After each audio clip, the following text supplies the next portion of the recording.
इन सब के बीच एक और बड़ी खबर, कैबिनेट बैठक के बाद डोनाल्ड ट्रंप का बहुत बड़ा बयान। बातचीत से मैं संतुष्ट नहीं हूं, डोनाल्ड ट्रंप ने कहा। फिर से युद्ध लड़ना पड़ सकता है, डोनाल्ड ट्रंप ये साफ बोल रहे हैं। इसमें कोई इफ और बट नजर नहीं आ रहा। हमें अपना काम पूरा ही करना है, डोनाल्ड ट्रंप का ये बयान और उसके बाद अब ये हालात। डोनाल्ड ट्रंप ने ईरान को धमकी दी है, कहा ईरान को समझौता करना पड़ेगा, डील नहीं हुई तो ईरान को खत्म कर देंगे। तो आप देखिए, अमेरिका फिर से करेगा ईरान पर हमला। हालांकि इसकी एक तरह से शुरुआत तो हो ही गई है। जो हमने देखा बंदर अब्बास पर फिर से हमला किया गया। ट्रंप ने क्या कहा यह आप जानिए। फिर से युद्ध लड़ना पड़ सकता है, यह डोनाल्ड ट्रंप फिर बोल रहे हैं। बातचीत से मैं संतुष्ट हूं नहीं, हमें अपना काम पूरा करना। अब यह पूरा करना है काम, इसका मतलब क्या है? हालांकि डील नहीं हुई तो ईरान को खत्म कर देंगे। डोनाल्ड ट्रंप का वो बयान जहां देखना यह है करुणा कि क्या आने वाले वक्त में अब डोनाल्ड ट्रंप हमले की हरी झंडी भी दे देंगे, क्योंकि ये 3 दिन में 2 हमले हो चुके हैं और इन 2 हमलों से अमेरिकी मंसूबा भी साफ हो चुका है कि बातचीत आगे नहीं बढ़ी तो फाइनल हमला भी संभव है।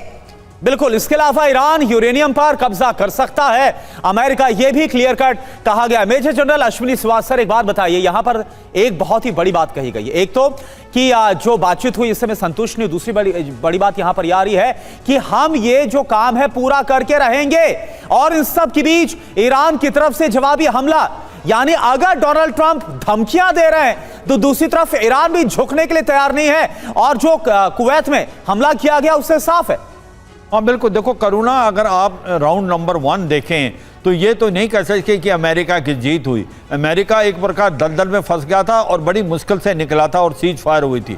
और ये भी सच्चाई है कि अमेरिका को बहुत बड़ा नुकसान हुआ। उसके 42 एयरक्राफ्ट जो हैं वो एक प्रकार नष्ट कर दिए, काफ़ी उसको मिलिट्री इक्विपमेंट उसका बर्बाद हुआ। अगर अमेरिका दोबारा हमला करता है ईरान पे तो ईरान तो उसके लिए तैयार है। उसने मिसाइल, रॉकेट, ड्रोन का भंडार दोबारा रिकूप कर लिया है। उसकी जो मिसाइल सिटी थी उस पर काम चल रहा था। तो ये सोचना कि अमेरिका ईरान पे हमला करके विजय प्राप्त करेगा, मुझे लगता है ये बहुत ज़्यादा गलत धारणा होगी, क्योंकि ईरान पलटवार करेगा और ये लड़ाई बहुत भयानक होगी और इसका दायरा भी बढ़ेगा और इसकी एक प्रकार से इंटेंसिटी बढ़ेगी। और ये समझिए, मुझे अभी भी लगता है डोनाल्ड ट्रंप एक प्रकार से प्रेशर टैक्टिक्स का अपनाने की कोशिश कर रहे हैं। वो सोच रहे हैं कि ईरान को दबाया जाए, ईरान एग्री करे उनके टर्म्स एंड कंडीशन। इस प्रेशर टैक्टिक्स का कोई असर नहीं हुआ, इसीलिए आगे किसी तरीके की कोई बातचीत नहीं हो पाई। कभी स्ट्रेट ऑफ हार्मूज बड़ा मुद्दा है, कभी एनरिच यूरेनियम बड़ा मुद्दा है, और अब देखिए डील को लेकर,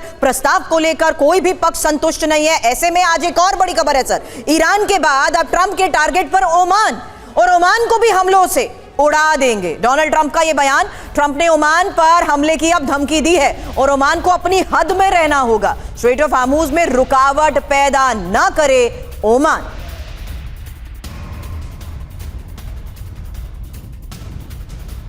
तो ईरान के बाद ट्रंप का टारगेट ओमान क्यों? देखिए, आप समझिए पूरी जानकारी क्या है। हमले से ओमान को दहलाने की धमकी दी गई है, ओमान को हद में रहने की नसीहत दी गई है डोनाल्ड ट्रंप की तरफ से।